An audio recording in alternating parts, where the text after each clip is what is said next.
Help support AMTV by becoming a patron, an AMTV staff member, and following us over on Twitter.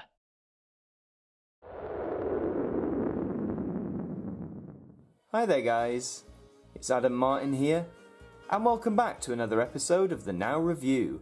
And for today's instalment we take a look at the very latest entry in the Now line of spin-offs, and that is Now 100 Hits, Forgotten 80s. So when they first announced this, I was so excited. The 80s is probably my favourite decade in music. I mean, hey, I do a radio show about it, so that would make sense. And also, Forgotten 80s is such an interesting concept, not just to re-release and rehash all the hits we've had, just to shout out to those that were hits at the time, but have been forgotten by a lot of people. This is 5 discs, as a lot of these 100 hits are, and I do love this cover.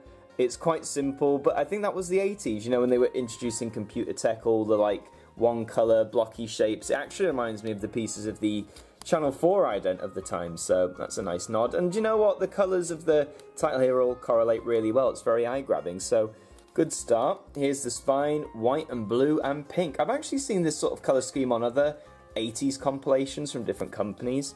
Same with this, like all different colours. I mean, here's your track list. I'm going to show you it more in depth because it's on the inside, but you have 100 songs. I think these concepts, the more I see these albums, these 100 hits albums, I like them more and more. Rather than just do the 3 discs, give them 100 songs. It's a lot of bang for your buck, especially as I think this came out the Friday just gone. This is £12 new in some places, so for 100 songs, that's really good value for money. I think if I've done my math in my head, that's 12p per song, so you can't really go wrong there.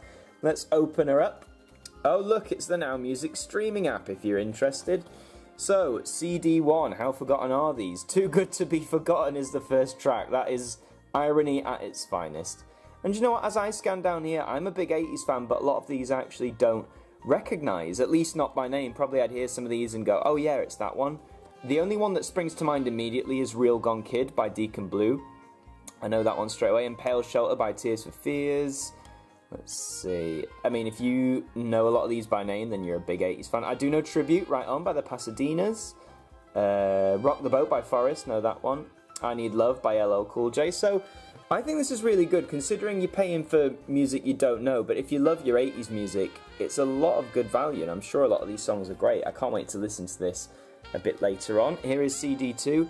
Now, St. Elmo's Fire, Man in Motion, you could argue it's forgotten. I feel it's one of those, you'll say the title and a lot of people will not recognise it, but as soon as you play the chorus, everyone knows it, so it's debatable.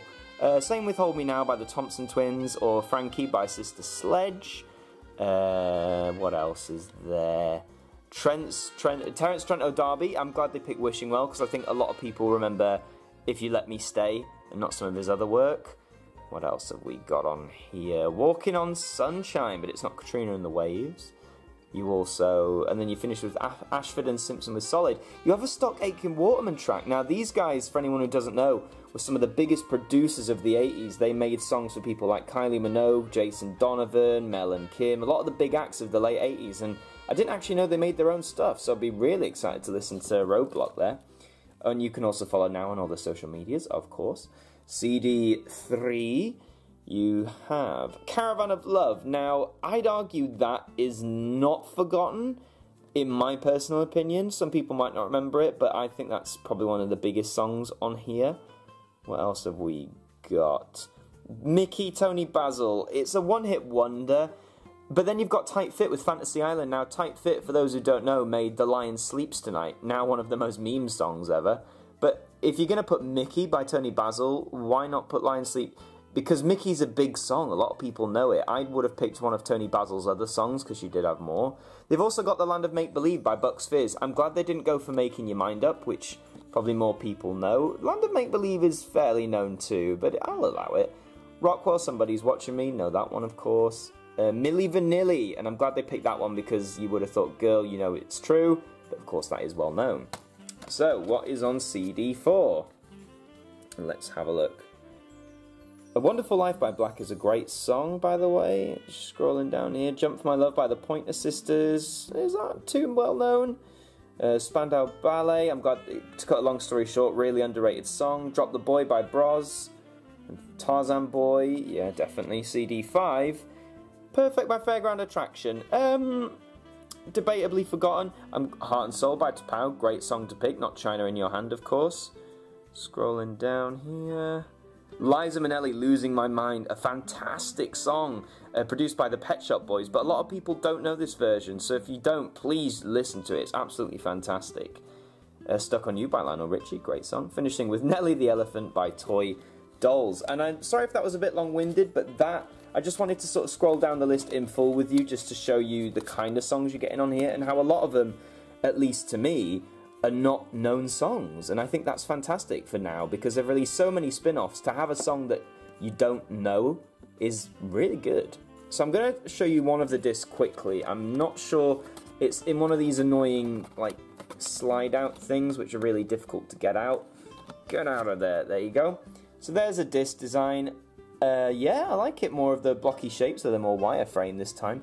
Nice colour correlation. I am not going to get all the discs out, just to let you know, because getting them all back in will be the biggest faff, as you will probably see right now. Get in there. Just about. So, but yeah, good disc design.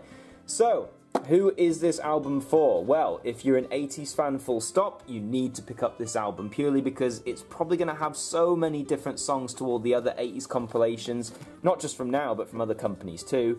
If you're getting into 80s music and you want to branch out from all the chart stuff, definitely get this. I'd say this is one of the essential ones to get. Yeah, I'm going to go that far. Because, yes, now focuses a lot on the chart stuff, but the fact they're branching out into stuff that isn't that well known by the public, massive kudos to you now. That's a great choice to make, and it's a real eye-opener for those who aren't used to that sort of music. So yeah, I'm going to say it. If you like 80s music in general, get this album. Just get it in general. It's about £12 new. Give it a few months. It might be down in their £2 for £15 range. Definitely one of the best releases now to put out in recent years. And I'm going to say my favourite release of theirs of 2019 so far. So that is my review of Now 100 Hits Forgotten 80s, and that is it for the Now review. So thank you very much for watching this episode. If you liked it, please leave a like, leave your comment, share the video around, subscribe to the channel if you're new, and until the next one, I will see you guys next time. Thank you to our patrons for helping to support the show, and a special thank you to Macra, Hooks Media, Ben Freeman, Ethan Carberry-Holt, Brittany Fan 1999, Bruce Danton, The Broken Kitsumanoid, and Francine Salazar, our AMTV staff members.